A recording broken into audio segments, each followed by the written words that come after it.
Hello everyone, আসসালামু আলাইকুম। এখন আমি তৈরি করতেছি পেঁয়াজ বেরেস্তা।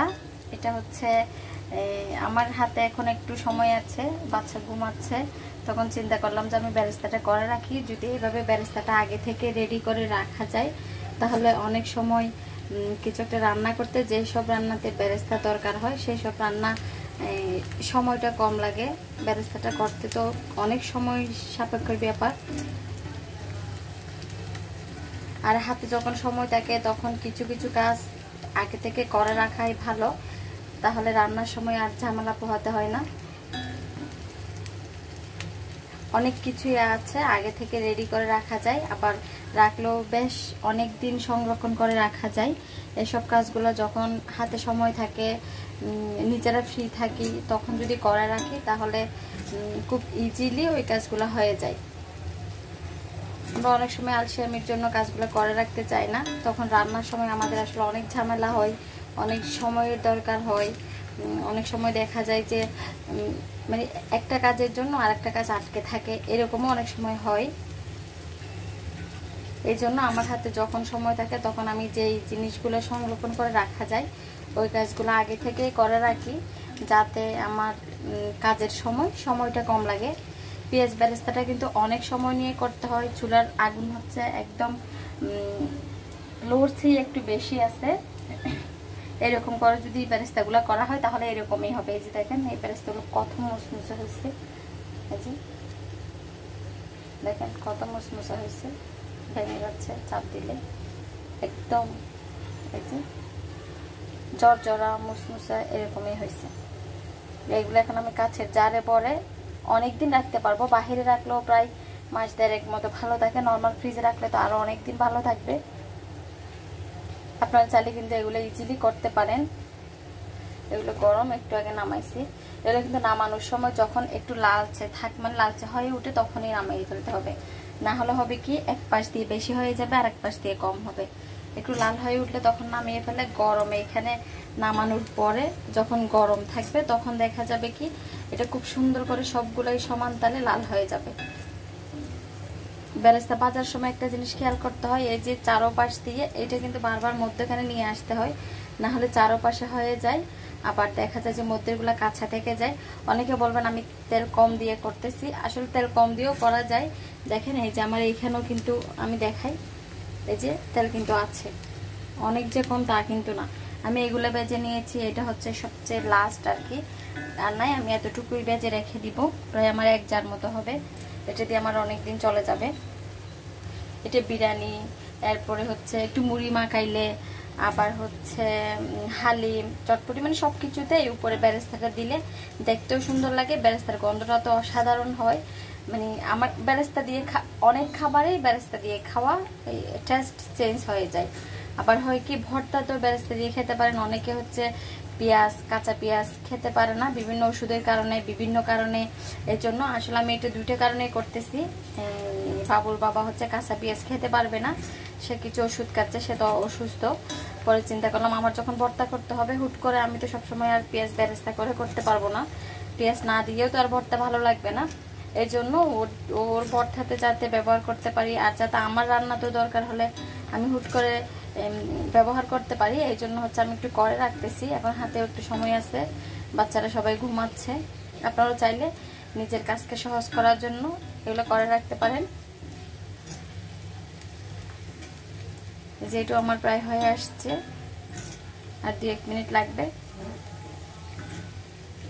কিন্তু বেরেস্তা করতে অনেক সময় লাগে। আপনি যদি চুলাটা অনেক বড় করে দিয়ে করেন সেক্ষেত্রে আপনার বেরেস্তাটা কখনোই মুচমুচে হবে না, নরম হয়ে নেতিয়ে যাবে, ওটা আপনি সংরক্ষণও করতে পারবেন না। আবার হচ্ছে কিছুর উপরে দিয়ে মানে নিজের কাছেও ভালো লাগবে না। বেরেস্তাটা যদি পারফেক্ট হয় সেই ক্ষেত্রে আপনার মানে দেখতেও ভালো লাগবে, খেতেও ভালো লাগবে।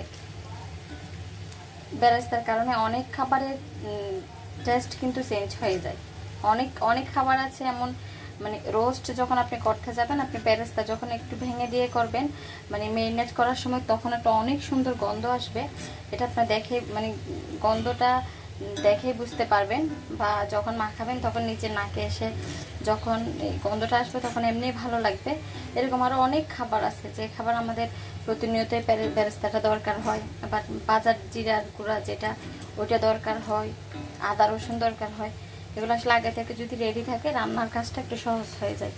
আর বেরেস্তাটা হচ্ছে সবসময় আপনার নাড়তে হবে, নাড়ার উপরে রাখতে হবে, নাহলে এক পাশ দিয়ে বেশি হবে, অন্য পাশ দিয়ে হবে না, আবার এক পাশ দিয়ে পড়ে যাবে, এরকম হবে। যেটা আমার হয়ে আসছে, দেখুন লাল হতে শুরু করছে। কোনোভাবেই আগুন কিন্তু বাড়ানো যাবে না। আপনার হাতে সময় না থাকলে আপনি না করতে পারবেন, কিন্তু আগুন বাড়িয়ে দিলে পড়ে যাবে।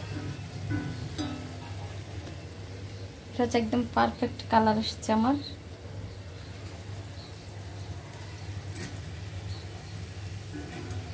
দেখেন এটা হয়ে যাচ্ছে।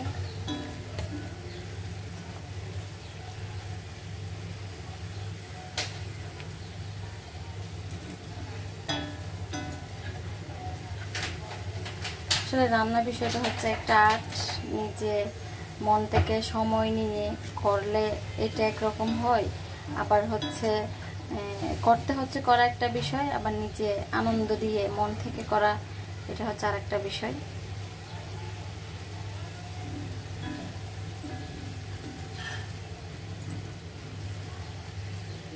এটা আমি উঠিয়ে নিব। এগুলো যেহেতু একটু ঠান্ডা হয়েছে, আমি এক পাশে করে নিচ্ছি।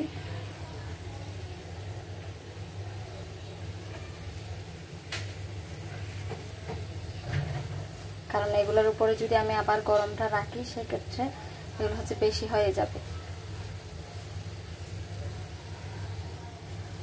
এই যে আমি এরকম একটু সেট করে রাখছি, আমার একটু হয়ে গেছে। আমি আপনাদের সাথে শেয়ার করতেছি, আপনারাও চাইলে এভাবে করে রাখতে পারেন। তো ওই যে বললাম বেরেস্তা করাটা হচ্ছে অনেক সময় কঠিনও মনে হয়, মানে অনেকক্ষণ দাঁড়িয়ে থেকে করা, সময় সাপেক্ষ, এই জন্য। আচ্ছা আমার এটা হয়ে গেছে। আমি কিন্তু এই যে এখন যদি আমি সব কিছু একসাথে সমান তালে লাল করতে চাই, তাহলে হবে কি আমার এখানে যেগুলো আগে থেকে লাল হয়েছে এগুলো পরে তিতা হয়ে যাবে। আবার যদি চাই যে এখন উঠাই ফেলবো, সেক্ষেত্রে হচ্ছে কিছু কাঁচা থেকে যাবে। এই জন্য আমি জাস্ট আর কয়েক সেকেন্ড রেখে উঠিয়ে নিব। তারপর হবে কি গরমে, এইটার গরমে হচ্ছে ওইগুলো হয়ে যাবে। তাহলে কিন্তু এভাবে এই যে এমন কালার যখন আসছে তখনই আমি নামিয়ে নিচ্ছি। দেখেন এই যে এখন কিন্তু কিছু হয়ে গেছে, আবার কিছু একটু সাদা থেকে গেছে। এই পর্যায়ে এসে আমি উঠিয়ে নিব।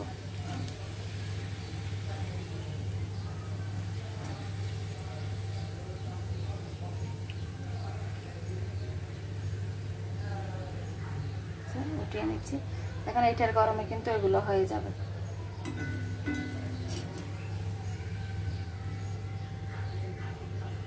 সবাই ভালো থাকবেন, সুস্থ থাকবেন, আমাদের জন্য দোয়া করবেন। আপনারাও নিজের কাজকে সহজ করার জন্য যে কাজগুলো আগে থেকে করে রাখা যায় এগুলো করে রাখার চেষ্টা করবেন, তাহলে আমার মতো আপনাদেরও সহজ হবে। আপনাদের জন্য অনেক দোয়া ও ভালোবাসা রইল। আমার চ্যানেলের সাথে, আমার পেজের সাথে থাকার জন্য ধন্যবাদ। আপনাদের সামনে আমি আবার আসবো নতুন কোনো ভিডিও অথবা নতুন কোনো লাইভ নিয়ে। ততক্ষণ পর্যন্ত সবাই ভালো থাকবেন, সুস্থ থাকবেন। আল্লাহ হাফেজ, আসসালামু আলাইকুম।